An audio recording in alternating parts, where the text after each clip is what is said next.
I will next call on Ms. Burstein. As I said earlier, I've had a longstanding commitment to the quality of the public schools in Waltham. I am myself a product of the Waltham Public Schools. My brothers all went to the Waltham Public Schools.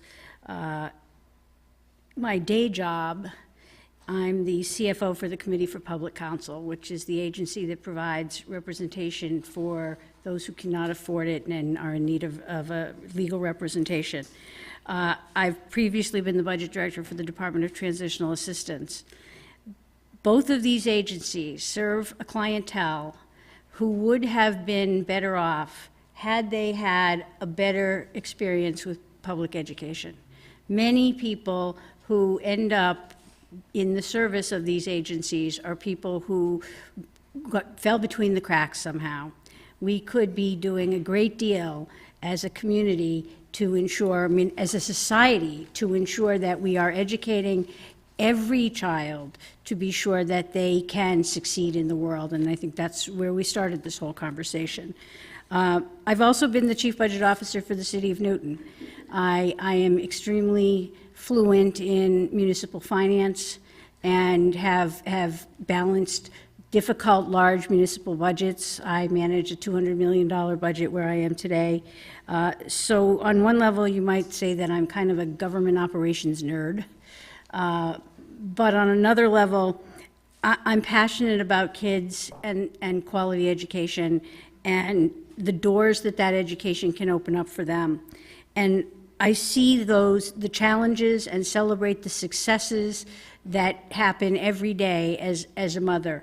I have invested a great deal in participating in the school committee to make sure that we remain focused on, excuse me, on our central mission. We have too often, particularly because of the turnover, been poised to lose momentum. Every time we change administrators, we're at risk of losing momentum. I would like to remain a part of that, to continue the commitment and the investment that I've made so far, in part because I have made that investment, and in part because I have another 7-year stake in the success of that system every day. Again, I would ask for your support for one of your 3 votes in November to remain on the school committee. Thank you. Thank you. And I'll now invite Ms. Dowsett. So I'd actually like to sort of take this opportunity to answer one of the questions that a few others were asked, which is experience in public education important to a school committee member? And while I do agree with and respect some of the statements that have been made about the need for a diversity of experiences, I absolutely agree with that, but I also would give a wholehearted yes to the question of public experience or public school education experience being relevant. One of the things as a teacher that I saw happening with some regularity is the frustration and difficulty, or frustration and disconnected feeling that teachers sometimes have when policies are sort of implemented, and there's sometimes a sense on the part of the teacher that they don't understand how the decision was made or why the decision was made. There's sometimes an impact on the kids that teachers are unhappy with, or that perhaps policymakers were not intending. And I guess what I'm trying to say is there's a disconnect sometimes. We have people making policy that have nothing but the best intentions, and sometimes it just comes down to communication. And if those intentions and policies are communicated in a way that makes sense to and can be understood by the people on the ground implementing the policy, then things are going to work much more smoothly. So I have the benefit of knowing how teachers hear decisions. I have the benefit of knowing how decisions impact kids. I'm not entrenched and I'm not predisposed to micromanaging. That's why I left the classroom. I'm in a public policy degree. I'm interested in policy, and I'm interested by and large in, as I said before, excellence and equity in education. Thank you. Thank you.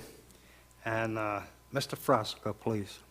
Thank you. Once again, I want to thank the League of Women Voters of Waltham for hosting this discussion tonight. It allows us all to have one more avenue of communication to all the taxpayers in Waltham, so thank you very much.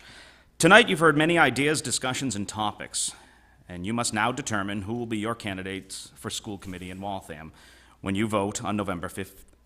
Let me explain. I have 6 priorities that I want to work on when I get elected to this committee.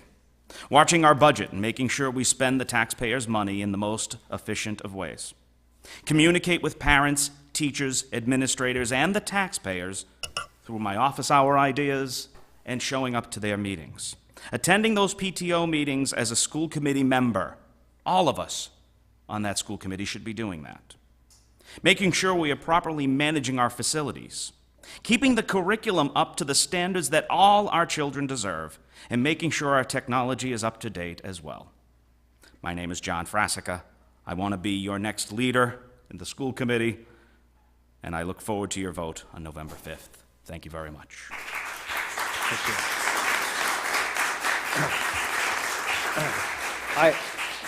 I have a closing comment, so you may want to share some of your applause in a couple of minutes. As tonight's moderator and as a committed voter and former public school educator, I'm deeply grateful to have the privilege of sharing in tonight's forum. I thank all 6 candidates for their civic concern, and I also thank the League of Women Voters of Waltham and the city's Chamber of Commerce for their co-sponsorship. As always, we all thank Waltham MAC-TV, that's who's taking care of things tonight, for its continuing support and expertise. Please care about our city's schools. Vote on November 5th. I'll see you at the polls. Good night.